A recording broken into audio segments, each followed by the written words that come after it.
You want to know how I got these emotional scars? Wrong Joker. That's the wrong Joker. What is wrong with you? Why so serious? No, stop it. Stop it. Stop it. We're doing Joker. And my sister apparently is... in character for Joker. A character. Not in, but you are a character. Let's just, you know what? I'm stopping you. I'm hitting your music. Let's all go to the lobby. Let's all go to the lobby. Let's all go, let's all go, let's all go to the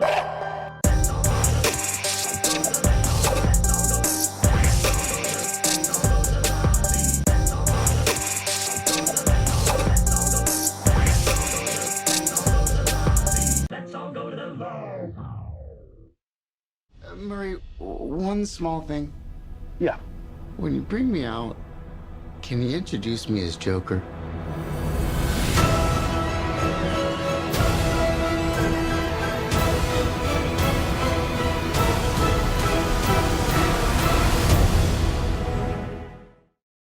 Joker. Todd Phillips's version of the DC supervillain, the Joker, follows Arthur Fleck, played by Joaquin Phoenix, as he lives his life dealing with mental health issues, the slums of Gotham, dealing with the worst of the worst in his neighborhood, and his further descent into madness before he becomes the titular Joker. Yes. So I'm going to get this out of the way quickly. Also, you might hear there's a weird sound with my voice right now because I'm a little sick. Joaquin Phoenix is freaking amazing in this. Oh my God. He is a show stealer. The work that he puts in, the ability to just melt into the part is just phenomenal. I wanted to get that out of the way first before we get into this. Yeah. Because the movie in and of itself is just solidly okay.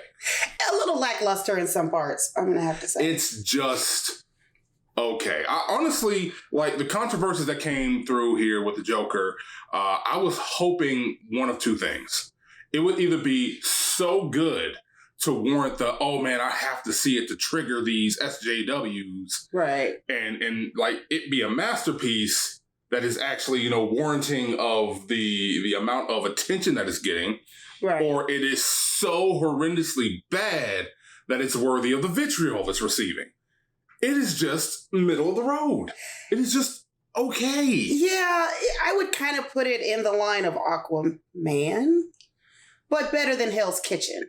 Oh, it's way better than Hell's Kitchen. But then that's a low bar because Hell's Kitchen was just whackness. Yeah. Like in the end, it was whackness. Like we saw this a couple of days ago. We wanted to sit on this review for a bit just to try to digest what we just saw. And really, it's just okay. Like it's a lot of missed opportunities in this movie. There's a lot of missed opportunities. A lot of missed opportunities. Because like what they go for with you following Arthur Fleck is they really play up on the unreliable narrator trope a bit, because what it shows you, the viewer, is not exactly 100% of the reality that you see. And you can kind of start to see the cracks and the seams in what you're being shown and what Arthur Fleck's actually experiencing time and again. And like, it starts off so well focusing on that. And then it just kind of sort of just like, let's just put a pin in it and let it sit there for a bit. And they don't do anything really amazing with it. And I was kind of hoping for that, because a story with the Joker as an origin story makes it perfect, because I think it was, I think like they explored that sort of like unreliable narrator, unreliable storyteller with Joker and the Killing Joke, where like you never really understood exactly what his motivations were, because every time he told a story, it was something completely different from some story he told somebody else about his origins. I see what you're saying, yeah, because they always have their own version of the Joker. And I think with this Joker, you actually get in depth with how he became the actual Joker, which is, for me, made a good story premise. Yeah. But it wasn't told, or I'm not going to say told, it wasn't thought out thoroughly, is what I'm going to say, if that makes sense. I mean, no, I kind of get with that. I it just seems like they were going with the mental health issue, which was a good way to go because it makes sense. Because the condition that he has is a real condition where you laugh at inappropriate things. That is a real condition. And it's like completely uncontrollable. Yeah. And I just thought they could have played off more on that. They could have went more in depth with that. Yeah. So, and they just kind of stopped with that or just kind of threw it in certain scenes. And you're just like, but that's a real condition. Go with that. What are you doing? Yeah, because there are a lot of times where it feels like they drop it. Yeah. Where it's like it would have been, perfectly, fitting for the scene. Right. Because like there's a scene where he's getting interrogated by the police and like he is in the worst position. Right. And it doesn't show up. But like in small minor parts, it's like, okay, this is just a slightly uncomfortable position for Arthur Fleck to be in. And like it's ramped up to 11 and it's like, okay, so where's the consistency in that? Like, at least like show him trying to fight it off, doing something to fight it off while he's in front of the detectives being interviewed outside the hospital or something. Well, I can appreciate that they didn't play it off because again, that's the Joker. So we get that. Yeah, but like he's not the Joker at that time. No, he's not. He's still just like a spontaneous. Arthur Fleck. Yeah. He's still Arthur Fleck. It's just they dropped the ball on this. Because what is the condition called? It's a real condition. What is it called? What? I'll let you keep speaking while I look it up. Okay, yeah. Because I know, and it really helps with people who have epilepsy, who's had a stroke. It's an actual, pseudobulbar. Pseudobulbar effect. Yeah. Okay. That's what it is. There you go. Or emotional incontinence. Yes. That fits. But yeah. Yeah. Like they have that basically sums up this movie. Like, they have a lot of set pieces they could have really went with, and they just sort of like only go so far. And then they stop. It feels like they are trying to set itself apart in the DC universe, while at the same time expecting you to have seen it already and just going based upon that. So instead of like going further in depth into Arthur Fleck and the mythos of Gotham, it's like we're only going to go up to this part and then boom, here's Thomas Wayne, and that's where we're going to stop. We're not gonna go any further. Because then they throw in Thomas Wayne, and it's like, oh well, you guys know who Thomas Wayne is. We don't need to go into that. You don't need to go further in depth. You know who Bruce Wayne is. You don't need to go in depth to that. It's like no. If you're gonna have Thomas Wayne before he was killed, before Bruce Wayne became Batman, go further with that trope. Don't be afraid to just like dig further into it. And that's really just, one of my biggest issues with this. Right, because basically what we got with Thomas Wayne was he's just a complete dick. And I mean, I can believe that he's a dick. I can too. I'm cool with that because there are certain versions of Thomas Wayne where he is an absolute dick. Like, for instance, we played, one of our first series we played through was Batman the Telltale. Yeah. And Thomas Wayne is a fucking dick. He's an asshole. So I get it, yes. But like, give us more. And it's like you feel yourself wanting more. And in the end, because you want so much more out of this movie, it feels just kind of mediocre. Like it's a little mediocre. Yeah. And this is where the movie falls short for me. Like, I know the DC universe has not been doing well. They're trying. They failed with Hell's Kitchen. Oh, God. And it was so much they could do with that. And then you gave us Joker. You got us hyped up for Joker. And then you kind of dropped the ball a little bit again. Because it's like, yeah. I mean, I would give it a higher score than I did Hell's Kitchen. But probably not as high of a score as Aquaman. But yeah. It's just like right there in that middle. It's just there. The other big problem is like, they don't do anything with anybody else besides Joaquin Phoenix. Like, he's the only one that I can actually remember having any kind of memorable scenes. Yeah, well, besides memorable arcs. Paperboy and... Oh, yeah. For the brief time he was in there. Zazie Beetz, right? Yeah, she played the neighbor. And that was only because, like, you knew something was wrong. Yeah. Like, Brian Tyree Henry was only in here for, like, a minute, and he stole the freaking scene. He did. And then, like, Zazie Beetz, who played... When she was in it, she stole the scene. She stole some scenes because she was, like, she was a nice contrast to the grittiness of Gotham because she had a lot more life. She had a lot more empathy and sympathy towards him, which, you know, kind of plays into the unreliable narrator thing that they were doing. Yeah. But like, really, besides those three, for the other two, for like the small amount of time they're on screen, it's just Joaquin Phoenix's show. Yeah, it is. Everybody else on here. Well, Robert De Niro did. I mean, but like, he's not memorable. Like, there is no memorable character in here that's just like, that pulls you into the world besides Joaquin Phoenix. That's true, because Robert De Niro was more so making fun of the Joker, you could say. Like everybody in this movie is basically a fucking asshole. Yeah. And it's just it's not fun to watch when it's not Joaquin Phoenix. Each and every time that he is on screen, it's like you kind of empathize with them, but there's something in the back of your head that's like, why am I empathizing with this asshole who's about to start killing people, like, as the Joker? So in Joker lore, I mean. Like, you know he's going to be that kind of guy. I just kind of felt empathy for the Joker, period, so I got the killing part, and... I mean, the first killing. Empathy. Well, no, I felt the empathy all the way through.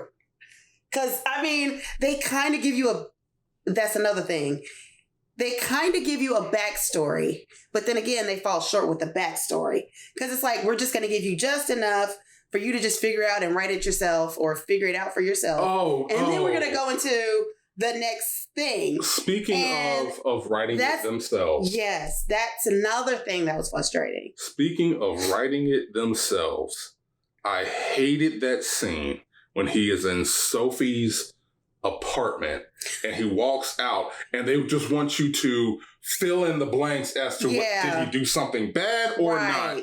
And it's just like, pull the trigger. Like that sort of ambiguity works in other films. It does. But when your whole entire premise is basically you being ambiguous as to certain beats because you expect people to already be aware of the DC universe and Batman and Gotham and their whole setting, they just kind of don't go the extra route, that extra mile to tell a better story. And then that exemplifies it when he's walking out of the apartment and you're just like, did he or didn't he? You hear the sirens and that's it. Dropped. You're just kind of like, what happened? Like nothing more. Yeah. And I think that, again, is dropping the ball because the Joker, and this is the time now he's becoming the Joker. Yeah. You could tell us about what happened there. Yeah, you could really work it out. So we said our thoughts. Give me a good. Give me your good. Give me your big good. Joaquin Phoenix. Joaquin Phoenix, Paperboy, and Zazie Beetz. Fuck it. Yeah, that's my good. That's my really good. They for the brief time Zazie and Brian Tyree is on screen, they're amazing. Joaquin Phoenix, great, just absolutely phenomenal. Just by the way, you guys are furries. You're welcome, and you are a HEELKAIJU. Stop doing that. In the HEELKAIJU family. Just letting you know that. On. Give me your bad. Give me what's the one thing? Not one thing? What are the things that stuck out and just made you not like this movie? They didn't explain enough about this condition that the Joker had.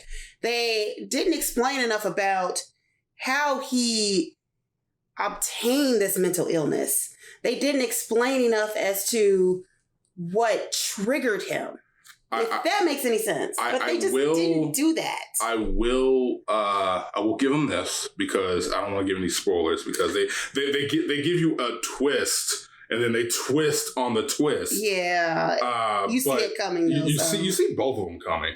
Like it's not as spectacular as they try to make it out to be, but they do kind of give you a glimpse into why he probably would have had this because they give some examples of the trauma that he faced. Yeah, but that's the thing. They kind of just do it, but they kind of do it through just like newspaper clippings. Yeah, and then that's what I mean. Like they didn't explain it; they just dropped it. Yeah, because like I'm trying to figure out like how does that twist work, and how does he not remember a damn thing? That's about the thing. That? Yeah, like I didn't get. It's like I get it where it's like okay, this happened, but like that kind of trauma, either you completely repress it or you remember it. There's little bits that leak in, and they gave you neither of those. No. And it was just like, okay, just accept it. Yeah, And this is what happened. You just have to accept it. It's like, okay, he had to go dig now. He had to go dig for himself, and you were just kind of like, it's okay. like, but he dug for something that he experienced. Yeah, and it's like they just stopped right there. Yeah, they didn't explain explain right there. That's it. It's like you didn't give any. I want more. Every time you give me something that's kind of interesting, you stop and just go, okay, back to our story. Like, no, give me more of that. Yeah. Please. And that's the big thing that I didn't like about this movie. It could have been so much better, but they just stopped short each and every time. It's almost like they are afraid to dig deeper into the story that they wanted to write. Right. And this is the Joker's story. So give us his origin. Like, get it really. Because like this, like dig into why he became the Joker. This is what we want to understand. This is what we want to know. This really felt just like, okay, you wanted to tell a Joker story, but really you just told an Arthur Fleck serial killer story. That's it. Like it felt more like Arthur Fleck's story than the Joker's story. Yeah, it just should have been Arthur Fleck in Gotham City, who was a serial killer, and that should have been the movie. If he had no connection with if this had no connection with Gotham, if this had no connection with the Joker by name only, it would have just been, hey, here's a new character in the DC mythos, Arthur Fleck. Just enjoy it. So forget it. Let's just move on. What's your score? I give it a 3. And the reason I give it a 3 is, although they dropped the ball, you still know where they were trying to go with it. Yeah. They just didn't delve deeper into it. Not only that, the characters that were in it, they were excellent. I mean, they were given with what they were given. They did it. They did it. I mean, I would like them to dig further into the Joker story. They gave us a glimpse of it, but that's it. If I had to grade this like a school grade, like an assignment grade, I give it an incomplete. I give it an incomplete because this movie is just that. It's incomplete. The story is incomplete. It's fair. It's stopping short each and every single time. Yeah. And you're not giving something that's satisfying you for what you wanted to see. Like, I wanted to see the Joker and I got Arthur Fleck. And that's not a bad thing, but you didn't give me the transition from Arthur Fleck to the Joker. Like, everything is kind of like in name only. Right. So or you're just thrown into it. You're just kind of tossed into it. But for our grades, I give it a 2. It's okay. It's not groundbreaking, but it's also not so bad that it warrants the attention that it gets. Like, if it didn't come with the press junket of Todd Phillips, whining about comedy and not being able to make the same jokes that you wish he could, if it didn't come with the media hysteria of trying to draw parallels to what happened in Aurora when The Dark Knight or The Dark Knight Rises, whichever one, played and there was that mass shooting, if it didn't come with any of that baggage, this would just come and go in theaters and people would probably just shrug their shoulders and go, you either liked it or you didn't and you moved on. Yeah. But because all of that surrounded this movie, it did, and all the hype, it got so much hype. Yeah, and the hype that it gave it's not deserving of the hype. It's just okay. Yeah, it's just an okay movie. It's just okay. That's it. Like, you may find something that's incredibly enjoyable with it. Maybe Joaquin Phoenix's performance and the portrayal of Arthur Fleck was great for you. Cool, great, got it, awesome. Or maybe you saw something wrong with trying to make an anti-hero out of the Joker and drawing some parallels to some real life politics. Right. I get that. That's cool. That's great. But it's just okay. It is just okay. It is just okay. Give me a different villain, or just give me Poison Ivy. I want to know Poison Ivy's. Well, I believe we're gonna get Harley Quinn. We already kind of got Harley Quinn. Yeah, but they're gonna give her. Oh, because we got Birds of Prey. Right. Yeah, so we're gonna get more of Harley Quinn. I like that. Give me Victor Freeze. Yeah. Give me Freeze's backstory. That's it. I want that. Or there's a whole rogues gallery. Right. And like, this may be unpopular to some of y'all, but when it comes to the Joker, I've never seen him as a sympathetic character. He is just a force of nature that is just straight up chaos. Yeah. And it should stay that way. The ambiguity of the Joker made him so dangerous to me because you couldn't reason with him. You couldn't give him goodness. No. And then expect him to change his ways. He's never going to be about that. He didn't care. And and in this one, it feels like you could kind of reason with this Joker. You could kind of like, if you treated him well, you'd be okay. And they basically said that in a scene. They basically showed that in a scene where, like, yeah, if you treat him nicely, he won't hurt you. Yeah, but, like, and I know what scene you're talking about. And again, that scene kind of pissed me off. Yeah. That scene kind of completely pissed me off. Because it was like, oh, well, you were nice to me. I'm going to let you go. No! That's not the Joker! Where the hell does the Joker say you're nice to me? I'm going to let you go. No! Well, damn. I mean, this is why I love the Joker. This is why the Joker is my favorite character. He doesn't care. Why are you don't reason with this man. Okay. He doesn't let you go because you were nice.